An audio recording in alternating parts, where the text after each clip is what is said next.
slowly. Today I'll show you how to do the egg come in the bottle. First, I need the bottle, and I need the egg, the fire, and tea, and some egg.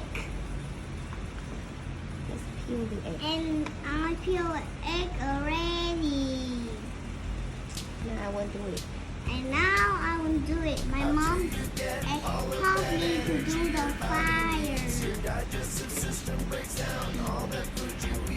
Stay away. Let's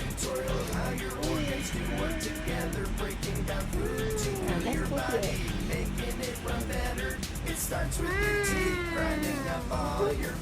What happened? There's the egg coming.